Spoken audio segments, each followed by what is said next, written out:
Então, Juliana, que prazer ter você aqui comigo. Eu quero agradecer a você ter aceitado o nosso convite. E assim, a ideia do nosso papo é a gente ouvir histórias inspiradoras, né? Então, como a gente está aqui no mês das mulheres, nós queremos ouvir histórias de mulheres empreendedoras. E eu queria começar te fazendo uma pergunta que eu faço sempre para todo mundo. O que te levou a empreender? Olha, eu nunca nem pensei sobre isso. Eu acho que o que me levou a empreender é que eu nasci numa família empreendedora, assim. Para mim, o trabalho era o comércio. Eu vim meu pai e a minha mãe, a família paterna e materna, eram do comércio.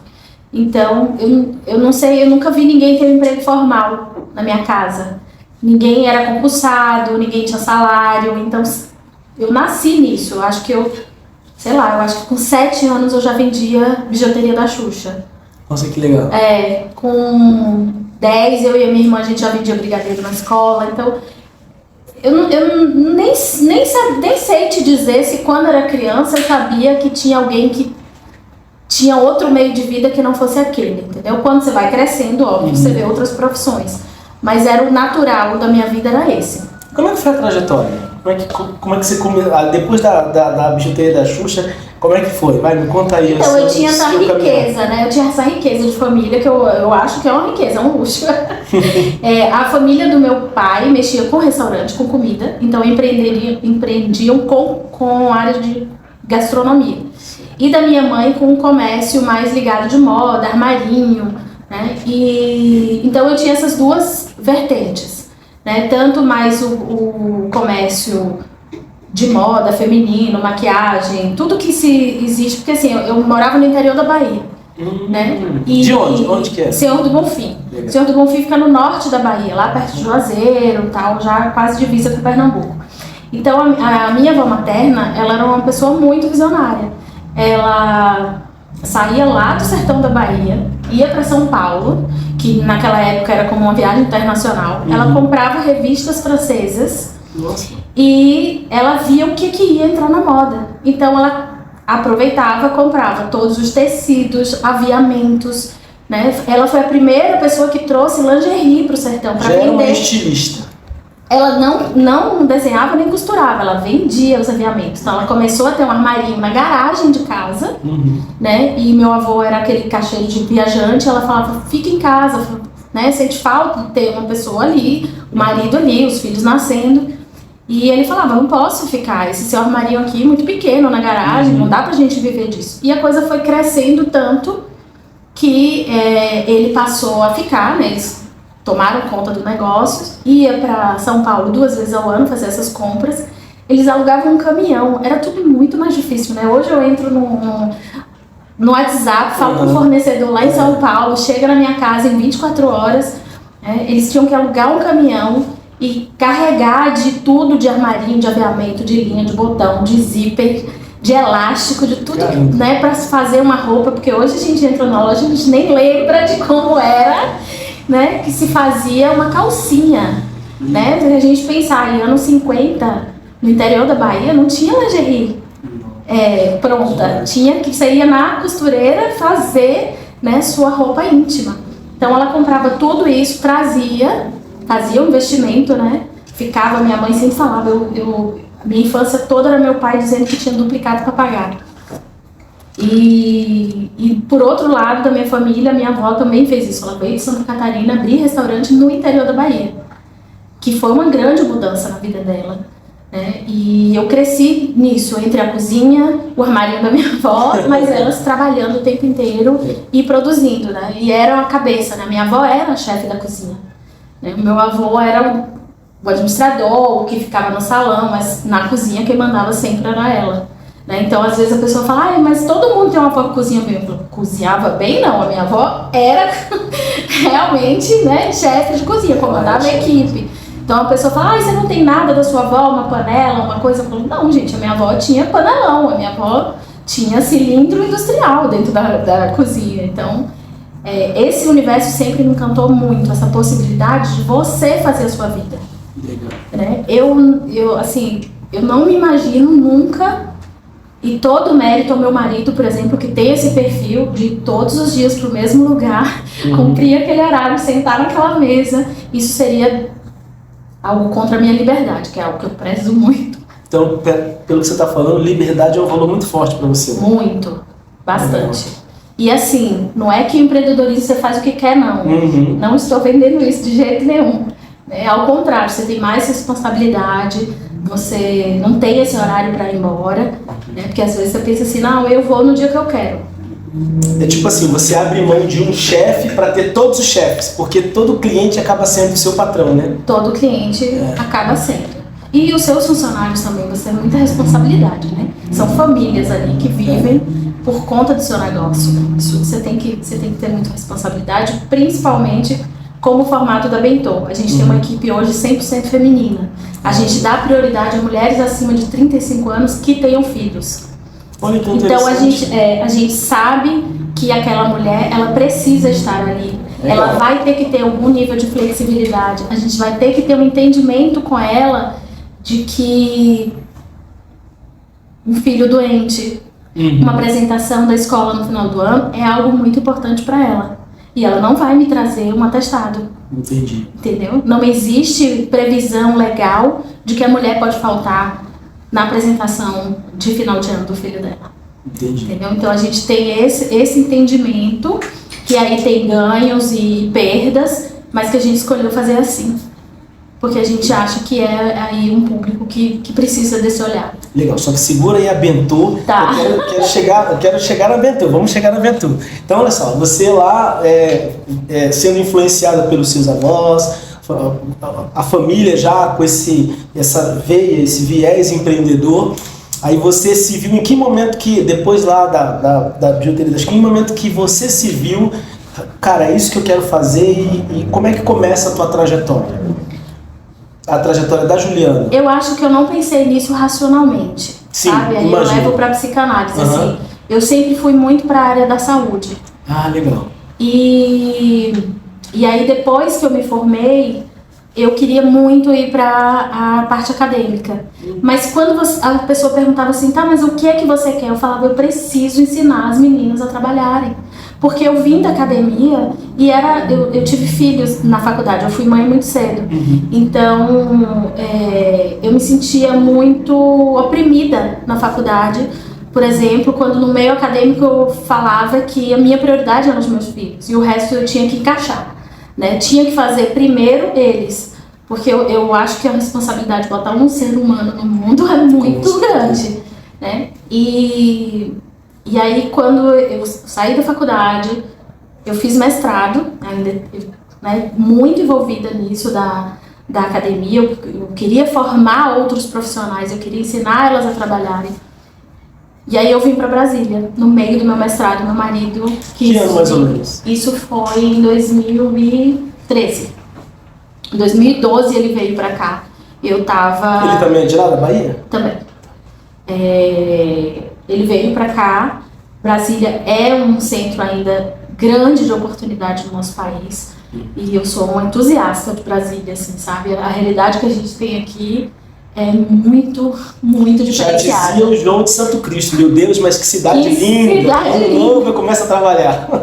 Olha, aqui, assim, as pessoas que nasceram aqui ou que viveram aqui, que chegaram aqui há mais tempo, eu ouço muito isso assim, mas Brasília já foi muito melhor. Eu falo, gente, se foi muito melhor, ótimo, mas ainda é um mercado muito atraente, né? A gente tem um percentual aí de pessoas com empregos estáveis. Em nenhum outro lugar do país a gente tem isso. É verdade. Né? Então, assim, eu realmente sou uma entusiasta do mercado de Brasília. E aí, quando eu vim pra cá, eu falei, cara, o que é que eu vou fazer? Eu sentia essa dificuldade de eu ter um emprego formal, né? De dar plantão no hospital. Então, minha vida já estava no empreendedorismo, porque a gente não coloca o profissional de saúde como empreendedor.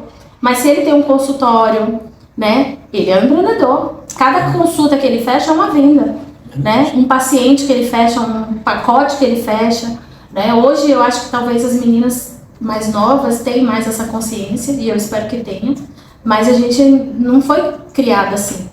né? Então eu já tinha criado um modo de atender, né? Eu trabalhava só com criança, só com adolescente com transtorno alimentar, então já era nichado. E eu já tinha desenvolvido um meio de atendimento que era, eu vou na casa desse menino, ensiná-lo a comer novamente, né? E eu tinha que vender esse serviço. E estava tudo muito bem. Quando eu vim para Brasília, eu falei, não tem condição. Eu me desesperei quando cheguei aqui. Primeiro que tudo era muito longe, uma coisa da outra. Eu não conhecia ninguém. A gente não conhecia ninguém. Nem o vizinho do lado, que em Brasília não significa nada, né? Você não vai conhecer o vizinho do lado. E aí eu falei para meu marido, eu não tenho condição de atender ninguém aqui. Eu não conheço nenhum médico que vai me indicar, né? Lá dentro, eu estava dentro de serviços públicos, e aí você conhece médico, né? Psiquiatra, pediatra, psicólogo, tudo. E eu me vi assim meio perdida. Tipo, o que eu vou fazer do nada numa cidade? Eu, na época, escrevia um blog de gastronomia. Eu comecei a escrever resenhas sobre restaurantes. Nossa, que legal. E lá na Bahia isso cresceu bastante, foi um dos primeiros blogs de Salvador, né? Isso foi antes do Instagram. Nessa época você era nutricionista, né? Nutricionista. Já como nutricionista. Eu ainda sou nutricionista. Não, assim, você já era, na época você já era nutricionista. Isso, já era estava exercendo a função, né? Já era nutricionista. Então vamos lá, só pra eu não perder aqui também a oportunidade, fala um pouco sobre a Juliana profissional. Você é nutricionista, o que mais? Eu sou nutricionista, né? Eu tenho uma formação em nutrição pediátrica. Que legal. Tá? Mas eu sou uma encantada pelo comércio, né? E aí eu vi na nutrição pediátrica uma forma também de empreender. Então eu tenho uma empresa que faz alimentação congelada para crianças. Nossa! Né? E concomitante a isso, eu sou influencer. Eu comecei na gastronomia, fazendo resenhas de gastronomia, e depois eu migrei para o lifestyle porque eu não queria só falar mais de gastronomia. Mas foi assim que quando eu cheguei em Brasília, eu tinha o blog, as pessoas conheciam o blog, e eu entrei em contato com as assessorias de imprensa de Brasília, fiz contato com eles e fui visitando restaurantes, sendo conhecida. Abri uma empresa aqui em Brasília de consultoria nutricional para restaurantes. E foi uma empresa que cresceu bastante e, enfim, eu fui muito feliz financeiramente com ela. Mas ainda não era o meu propósito, sabe? Eu fazia, mas eu dizia, ainda não é meu. Eu estou dando consultoria para o negócio dos outros. Eu preciso ter o meu negócio. Porque hoje também a gente esbarra isso, tá? No empreendedorismo. É uma luta a mais, essa coisa de todo mundo tem um palpite para dar sobre o seu negócio. E com a internet isso fica mais esponjante, assim, sabe? Porque todo o seu cliente acha que, ou nem é o seu cliente, às vezes é o seu seguidor que tá lá, eu acho que você tem que fazer isso, eu acho que você tem que fazer aquilo, né? Não seria uma ótima você fazer aquilo? E às vezes você tem que se controlar para falar, abre aí tua empresa e faz assim, já que você acha ótimo. São que nem os vários milhões de brasileiros querendo ser técnico da seleção brasileira. Tipo isso. E agora com a rede social a gente tem técnicos de todas as áreas, dando pitaco em todas as áreas possíveis, né? Incluindo o seu negócio, a sua aparência, a sua vida pessoal, enfim. Entendi. E aí eu te cortei para poder você se definir, aí eu vou voltar lá. Aí você... Era difícil. Não, mas tem nada difícil, tá maravilhoso. Mas assim, aí você começou a dar essas consultorias e tal, mas ainda não era o seu negócio.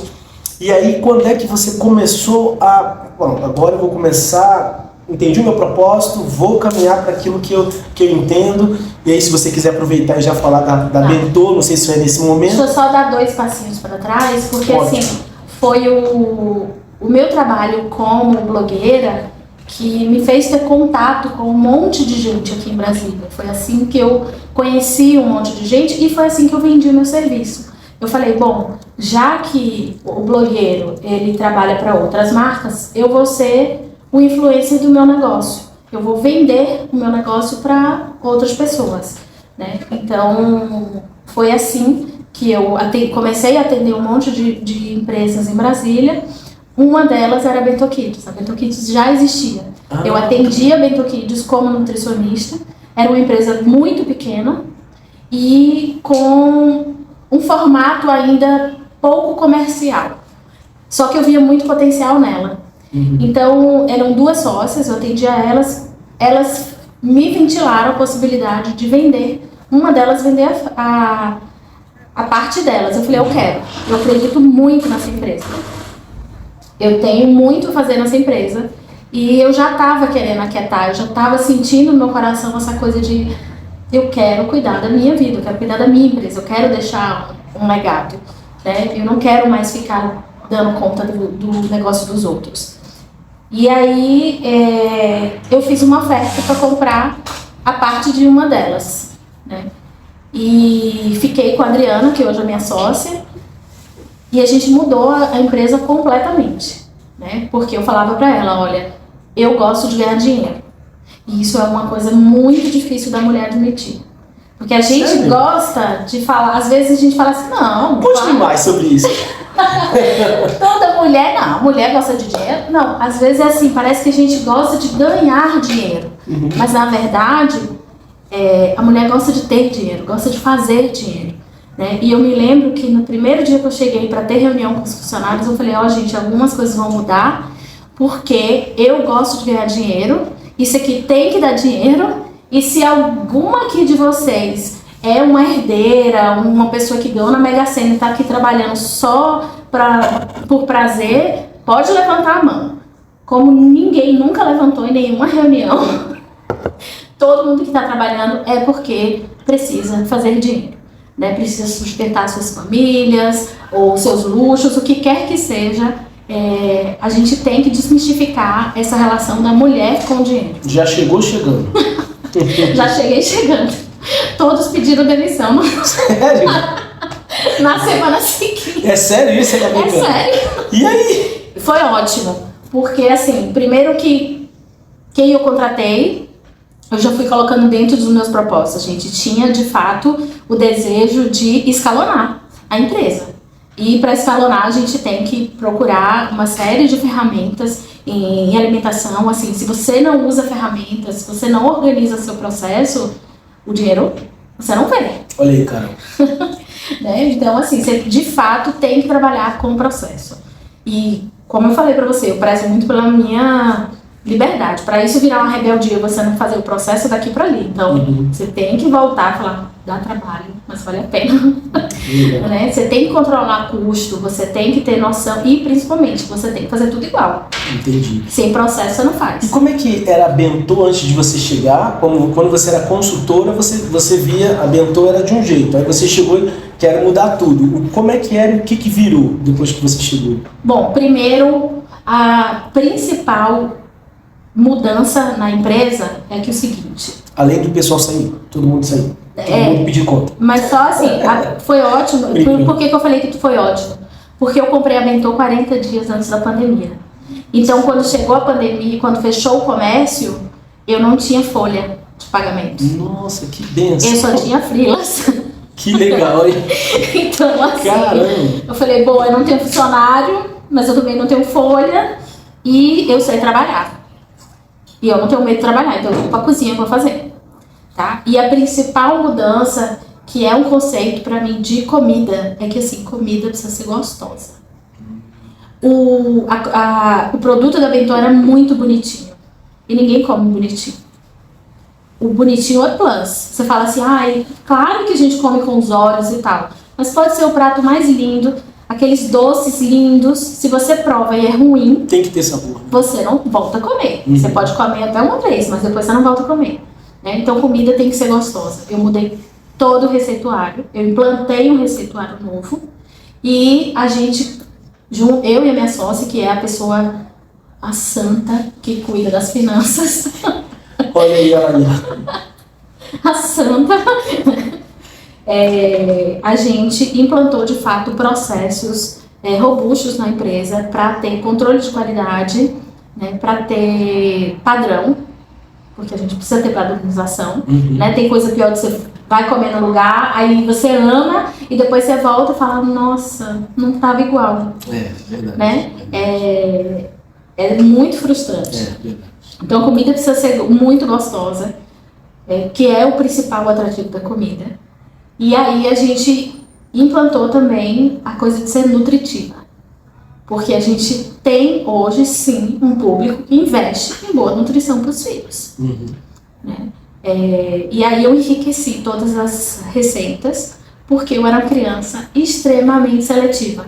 Eu era aquela criança que não comia verdura nenhuma, que separava o tempero, que separava o verdinho. E aí eu falei, cara, eu sei fazer comida boa, sabe? Assim, modéstia à parte, eu sou neta da minha avó, eu sei fazer comida boa e eu vou enfiar verdura em tudo e ainda assim vai ficar gostoso. Então, pra você ter ideia, um dos meus carros-chefes é o pão de carne, que ele tem massa de batata doce enriquecida com espinafre e o recheio é carne, abóbora e agrião. Que criança come isso, incluindo eu? Eu jamais comeria quando eu era criança. Então hoje eu vejo uma criança falando, nossa, eu adoro, não sabe nem o que tem dentro. Caramba. E come muito bem. Então assim, eu consegui levar a nutrição para a criança através de uma comida gostosa. O público então é infantil, né? É infantil a partir dos 2 anos e agora a gente expandiu a linha para os teens. Só que quando a gente foi para os teens, a gente também entende que os pais comem. Aí é onde eu ia chegar. Os pais também vão ficar de olho nessa comida nutritiva aí, gostosa. Pois é, os teens eles já não são tão enriquecidos, mas aí você tem um produto artesanal, todos os pães são de batata, por exemplo. Hoje o meu produto que mais vende na loja é o cheeseburger. Ele tem massa de abóbora, ele tem 50% de proteína. Eu podia até chamar ele de um produto fit, que a gente não usa essa nomenclatura. Por quê? Porque o fitness, o saudável, ele cai numa ideia de comida ruim. De comida assim, que tipo, se você falar, é um docinho fitness, você tá de dieta, você engole, você come aquilo, você fala, é quase igual. É diferente de ser uma comida gostosa. E comida tem que ser gostosa, não tem que ser fitness. E principalmente para criança, ela não tem que ser fitness. Né? A gente pra não tem que parar rotular negativamente isso. isso. Exatamente. A gente já tem problemas demais na cabeça das crianças para dizer que elas têm que comer fitness, né? Mas a gente sim tem hoje um paladar infantil mais voltado para a proteína. Então, por conta disso, eu lancei toda uma linha de produtos proteicos, de lanches proteicos. Tem criança que gosta de levar frango para a escola. E não biscoito. E não pão com frango. E aí é ótimo para a mãe. Porque aí a mãe faz a bolinha de frango e come com a salada, por exemplo. Entendi. Aí sim, ela é fitness, mas a gente não usa essa palavra. Porque a comunicação, eu sou muito chata com a comunicação. Eu acredito muito no poder da comunicação. Então, por exemplo, quando a gente vai fazer uma ação com influencer, eu faço um briefing muito restrito do que não falar. Né? Então, assim, a comida... eu sei que o meu produto é lindo. Todos os meus pães são coloridos, carimbados com ursinho. É fofo, é lindo. Mas não é isso que eu quero que você comunique. Isso é o plus, sabe? É um encantamento Disney. Assim, você vai lá por uma coisa, você tá comendo... Primeiro, eu tô resolvendo uma dor de uma mãe, que tem que pensar todo dia no lanche pro filho. Então ela compra, ela tem um sabor cada dia para mandar, com um bolinho. Então eu resolvo essa dor dela. E a comida é gostosa, o filho vai comer, não vai voltar na lancheira, ele não vai falar, não, aquele que você comprou saudável é muito ruim. Porque falou saudável pra criança, a criança corre. Né? E isso tem que ser prático pra mãe. Então assim, o ursinho é um plus. Ninguém precisa de um pão do ursinho. Você precisa de um lanche pro filho. E o lanche precisa ser gostoso. Porque também se a criança não comer, não resolveu o problema da mãe. E aí a gente entra em outras áreas, por exemplo, de atendimento ao cliente, porque essa mãe ela precisa ser acolhida, ela não pode ser julgada. Né? A gente tem uma empresa feminina para entender essas dores. E claro, seria hipócrita dizer que eu não lucro com essa dor, eu lucro com essa dor. Porém, a gente tem um propósito, sabe? De acolher essa família e de levar o melhor alimento possível. Porque se hoje você me falar assim, dá um exemplo bem clássico. Muitas famílias pediam enrolado de salsicha pra gente. As crianças comem.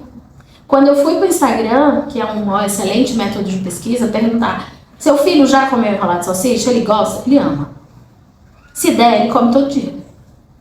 Mas eu não tenho coragem de fazer um enrolado de salsicha e vender. Aí já vai contra os meus princípios. Ainda tem a história dos 15 minutos de vida que você vai perdendo, né? E aí, o que eu fiz? Eu vou arrumar uma salsicha. Eu consegui fabricar uma salsicha artesanal feita só com lombo suíno sem nitrito, sem nitrato, sem conservante, sem corante, sem Tu nada. jura? Hã? Tu jura? Sim. Sério? Porque E aí eu fiz eu era viciado em cachorro-quente. Eu comia 4, 5, ainda ficava tomando molho na xicarazinha. Só que depois que me falaram desse negócio, que eu comecei a mudar toda a alimentação e tirar tudo que era industrializado, procurar tirar o máximo possível, eu já faz uns 6 anos que eu não como cachorro-quente. Quando eu faço é com linguiça. É com linguiça que eu faço. Pois é, mas a criança, a gente fez um teste com linguiça. A criança não queria linguiça, ela queria salsicha. A salsicha, ela é extremamente homogeneizada, ela não tem pedaços como a linguiça e ela é pré-cozida. Então ela não tem gosto de assada, que a linguiça tem. Eu acho que eu já achei o meu restaurante. E aí a gente fez uma massa também de abóbora, que fica amarelinha, então parece uma massa, né, mais apetitosa. E a gente chegou a enrolar de salsicha. Então assim, eu cozinho até achar. Mas se não for delicioso, não tá liberado pra venda. Sensacional isso, hein? Tô encantado. Aí junta, e por isso que eu pergunto, quem é a Juliana? A Juliana é todas essas pessoas. É a cozinheira, é a nutricionista, é a crítica gastronômica que escreveu um blog de gastronomia, né? Lá ainda desde a Bahia. E aí traz todos esses conhecimentos para virar um negócio. Entendeu? Eu acho que, antes de tudo, eu sou boa de linkar as coisas. Que bacana.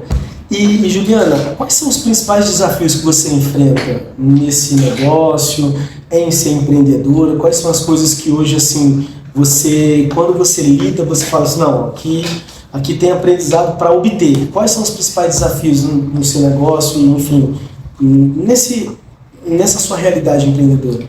Olha, eu não tenho tantos desafios assim para te trazer.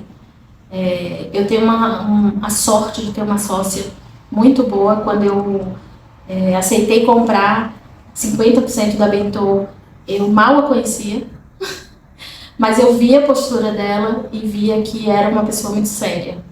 Então, eu diria que os maiores desafios é você lidar com pessoas de caráter diferente. Eu não tenho esse desafio. Claro que na hora de selecionar funcionários, parceiros, esse é um balizador muito importante pra gente. E pra mim também, né, como influencer, porque afinal eu fico sendo a cara de outras marcas, né? Eu vou apresentar um negócio que eu não sei como a pessoa vai tratar o cliente lá, depois que ele chegar por indicação minha, entendeu? Então fazer esse filtro é muito desafiador. E às vezes o mercado bate em você, né? Quando você fala, não, eu não vou abrir mão disso aqui.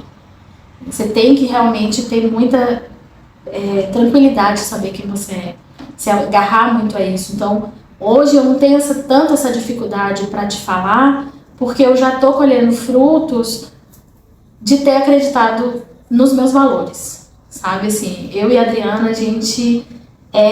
nós somos mulheres completamente diferentes, mas os nossos valores são muito parecidos. Então a gente até brinca assim, que às vezes o funcionário faz a mesma pergunta pra gente, em horários diferentes, sem a gente combinar, e a gente responde a mesma coisa. Porque esses valores são iguais. Então, eu acho que em qualquer situação, em qualquer outra atividade que ainda não seja empreender, se ligar a essas pessoas de caráter semelhante ao seu, tem que ser o desafio diário. Qual é uma lição assim marcante que nessa trajetória com a Bentô que você tirou e que hoje você guarda assim muito forte no seu coração? Um aprendizado, alguma coisa que você percebeu assim, caramba? Olha, em primeiro lugar, que a gente tem que acreditar em quem a gente é, sabe? Assim, na hora da pandemia, uma das coisas que eu corri para fazer foi canja de galinha. Meu pai me ensinou a fazer canja e ele sempre falava assim, canja é um alimento espiritual. Sério? O que ele dizia? Por que é espiritual? Porque ele falava assim que a canja ela não é só para te alimentar, né? Você tá doente, você toma canja, você revigora. E ele é um alimento, se tratando de comércio mesmo, que ele tem um rendimento muito bom. Então você pega 1 quilo de frango, você faz um panelão de canja muito bom, né? E naquele momento da pandemia, eu tive que recorrer a essa raiz, sabe? Porque estava tudo fechado. Eu tinha o direito de funcionar. Então eu podia sair da minha casa e operar meu negócio, mas era eu comigo mesma. Então eu ia fazer as coisas que eu acreditava. Eu tive que apostar no que eu acreditava. E foi isso que deu certo. Essa lição que eu tive, sabe? Assim, de olhar para aquela menina que cozinhava com a avó lá na cozinha, que passava a tarde fazendo arroz, fazendo feijão, cortando bife. Você tem que, às vezes, voltar a quem você é para não se perder de si mesmo. Isso é interessante. A gente está partindo para a nossa fase que final. Falei, mas tenho duas perguntas para te fazer. A primeira pergunta é assim: qual foi a pergunta que você gostaria que eu tivesse feito e eu não fiz? Nenhuma. Eu acho que você me deixou muita vontade para falar e isso eu acho que foi mais construtivo. Legal. E se você fosse dar... Eu não gosto muito dessa palavra, dar conselho. Mas faz de conta que eu gosto. Se você fosse dar um conselho para as mulheres empreendedoras, né? A gente está no mês das mulheres e esse mês a gente está dedicando, honrando esse espaço para mulheres empreendedoras. Que tipo de conselho que você daria? Olha, sempre nas reuniões com as minhas funcionárias e com a minha sócia, eu reitero muito que a gente tem o direito de querer o que a gente quer. Porque a mídia, a sociedade, a família, às vezes vão fazer cobranças, e mesmo a gente vai fazer cobranças de que a gente tem que performar de determinada forma, e às vezes você se vê comprando a vida dos outros, né? Então, como eu te falei lá, quando eu falava no meio da minha faculdade que eu queria dar prioridade aos meus filhos, eu estava sendo eu e querendo o que eu queria. Hoje, quando eu falo para minha sócia, meus filhos têm 24 e 18, quando eu falo para os meus funcionários, às vezes eu tenho que voltar para casa porque eu vou fazer o almoço deles. A gente tem escala de fazer o almoço, meus filhos sabem fazer o almoço, não é sobre isso, sabe? É sobre eu querer o que eu quero. Né? Então, eu sei até onde a gente vai expandir, onde a gente quer expandir, sempre levando em conta o respeito que eu tenho por mim. Né? Claro que tem conta, claro que tem boleto, agora eu tenho 2 faculdades para pagar, mas eu tenho o direito de ser quem eu sou. E às vezes nós mulheres somos muito instadas a ser o que outras pessoas desejam, e a gente não pode se perder de si. Legal, bacana. A última pergunta. Eu pensei que falei... era essa, a secreta. Não, a secreta. Mas batendo palma aqui. A secreta. A secreta. Você no meio da sua trajetória, você falou de usou uma palavra que eu gosto muito. Na verdade, você usou várias palavras que eu gosto muito, mas eu destaco essa palavra porque é a pergunta final. Você falou de legado. O nosso podcast, ele é expertise contando histórias, porque o objetivo desse projeto é contar histórias. A gente acredita que histórias de verdade, de gente de verdade, inspiram outras pessoas. Eu acredito muito nisso. E assim, ouvir a tua história, né, tá sendo um privilégio para mim, uma honra. E se você não precisa morrer para isso, tá? Mas se alguém fosse contar a sua história, o que você gostaria que essa pessoa contasse? Eu vou reformular a pergunta e sintetizar ela. Juliana, qual a história que você gostaria que contassem sobre você? Lembra? Você não precisa estar no caixão, não. Você pode ser em vida. Pensando na ideia do legado, o que você gostaria que contasse sobre você? Olha, em primeiro lugar, a gente tem que pensar quem você quer que conte sua história. Nossa, interessante. Até porque assim, aqui depois dessa. Às vezes quando a gente fala em legado, e eu não gosto muito dessa palavra, porque nos pressiona, parece que a gente tem que ter um propósito maior. E assim, a dona de casa que escolheu ficar em casa, ela tem o propósito dela. E parece que tem propósito grande, pequeno, médio, todos são escolhas de vida, todos são jornadas que a mulher percorre, tá? Então assim, eu não tenho nenhuma pretensão de que o mundo conheça a minha história, eu não tenho essa vaidade. Eu quero que os meus filhos saibam quem foi a mãe deles e, sobretudo, quem eles são. Porque hoje, por exemplo, quando meu filho fala que gosta de estar em casa, que gosta de fazer refeições comigo, que quer nas férias viajar com a gente ainda, eles sendo adultos, né, já, mas eles ainda querem viajar com a gente. Isso pra mim é o meu legado em vida. Quando eu morrer, eu não sei qual vai ser o meu legado. Mas então, assim, às vezes a gente tem que escolher pra quem a gente quer contar essa história. Porque se a gente escolher contar pra todo mundo, a gente se perde de si. Né? Então, assim, eu tinha muito claro que a minha prioridade passava pela maternidade. E o restante é pra me dar estofo. Eu preciso pagar as contas dos meus filhos, eu preciso pagar a conta da minha casa. Eu tenho um companheiro maravilhoso que me dá uma segurança incrível. Mas nós vivemos para criar uma família. Então, isso que é importante. Às vezes, essa coisa de legado pressiona demais a gente. É melhor você pensar para quem você quer deixar um legado. Pode ser que você, por exemplo, não tenha filhos, você quer construir a sua história e quer contar para você mesmo. Eu acho muito pesado essa história de deixar um legado no mundo, sabe? Entendi. Legal. Bacana. E aí a gente está encerrando, né? Obrigada. Quero te agradecer por ter aceitado o nosso convite. Quero deixar você agora à vontade para, de repente, deixar suas redes, seus contatos, né? Se quiser falar alguma coisa da Mentor, fica à vontade, né? Você pode olhar para a câmera, enfim. Tá a seu critério, tá? E quero saber se valeu a pena. Tudo vale a pena, Selma. E por que valeu a pena? Por que valeu a pena? Não, super valeu a pena. Eu até peço desculpas, eu não sei se eu não vim preparada. Eu realmente tenho tido dias puxados, né? Puxados ótimos, estamos com problemas bons, que a cozinha ficou pequena. Olha que legal. Na metade do tempo que ela duraria. Então, a gente tem trabalhado muito para usar mais tempo da cozinha.